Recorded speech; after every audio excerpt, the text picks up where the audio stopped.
রাজনৈতিক দলগুলোর মধ্যে সর্বশেষ আলোচনায় এই ঐকমত্য প্রতিষ্ঠিত হয়েছিল যে যেগুলো সংবিধান সংশ্লিষ্ট নয় সেগুলো অধ্যাদেশ, এবং যে ক্ষেত্রে সরকারি আদেশের মাধ্যমে বাস্তবায়ন সম্ভব সেগুলো তারা করবেন।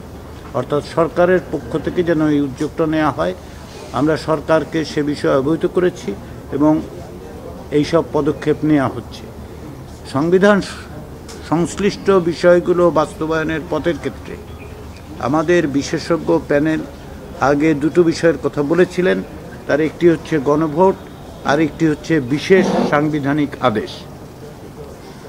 এই পরিপ্রেক্ষিতে বিশেষজ্ঞদের পক্ষ থেকে এই দুটো বিষয়কে সমন্বিত করে একটি পূর্ণাঙ্গ মতামত কমিশনকে তারা দিয়েছেন এবং সেটা আমরা আজকে রাজনৈতিক দলগুলোর কাছে উপস্থাপন করেছি।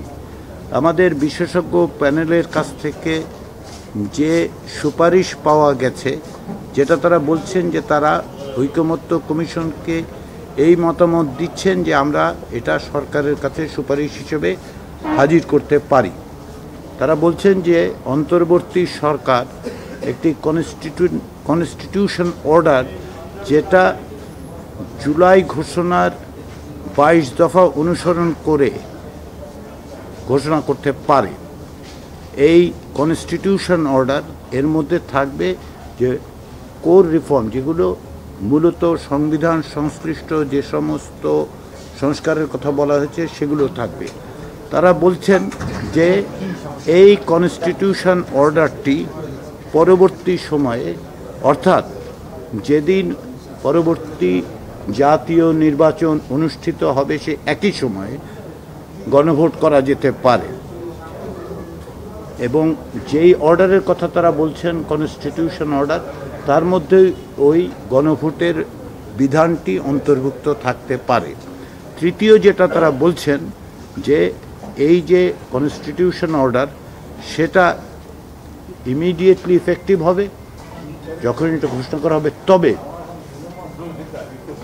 গণভোটের মধ্য দিয়ে যখন জনগণের সম্মতি পাওয়া যাবে তখন থেকে এটাকে ভ্যালিডেটেড বলে মনে করা হবে এবং রেট্রোস্পেক্টিভলি, অর্থাৎ যখন থেকে আইনটা করা হয়েছে তখন থেকে তার বাস্তবায়ন বিবেচনা করা হবে। এই প্রস্তাবটি আমাদেরকে বিশেষজ্ঞ প্যানেল দিয়েছেন যে এটা আমরা বিবেচনা করতে পারি এবং আমরা যে সুপারিশগুলো পাঠাবো সরকারের কাছে তার মধ্যে এটি একটি সুপারিশ হতে পারে। আগের যে সমস্ত প্রস্তাব ছিল সেগুলো নিয়েও আলোচনা হয়েছে। বিশেষ করে সংবিধানের 106 সুপ্রিম কোর্টের কাছে মতামত চাওয়া যেতে পারে এরকম মত এসেছে।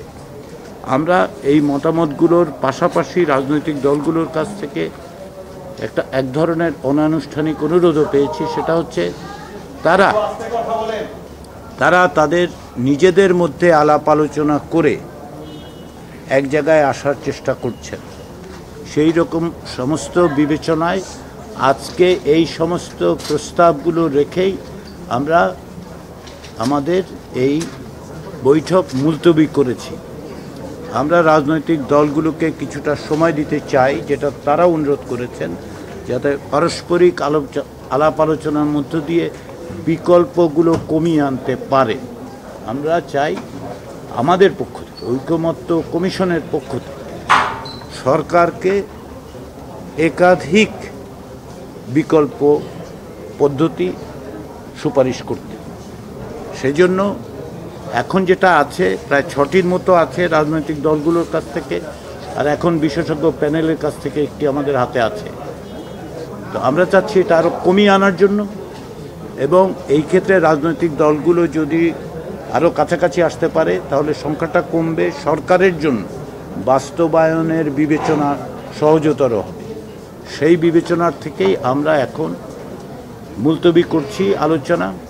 রাজনৈতিক দলগুলোর সাথে আমাদের অনানুষ্ঠানিক যোগাযোগ থাকবে এবং আমরা আশা করছি অক্টোবরের শুরুর দিকে আমরা আবার মিলিত হব। এই সময়টাতে আপনারা জানেন যে প্রধান উপদেষ্টা এবং এই কমিশনের প্রধান অধ্যাপক মোহাম্মদ ইউনূস জাতিসংঘের সাধারণ পরিষদের বৈঠকের জন্য নিউ ইয়র্ক যাচ্ছেন।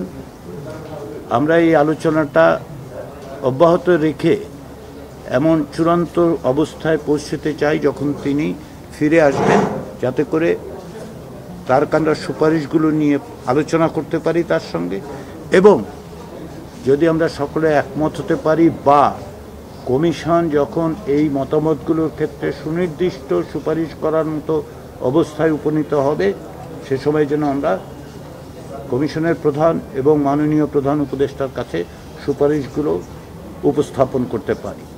তো আলোচনার ক্ষেত্রে এখন এই পর্যায়ে রাজনৈতিক দলগুলো নিজেদের মধ্যে আলোচনা করবেন, আমরা অনৈসর্গিক যোগাযোগ রাখব এবং আমরা আশা করছি অক্টোবরের শুরুর দিকেই আমরা আবার বসে খুব দ্রুততার সঙ্গে কিছু সুনির্দিষ্ট সুপারিশ তৈরি করে সরকারকে দিতে পারব।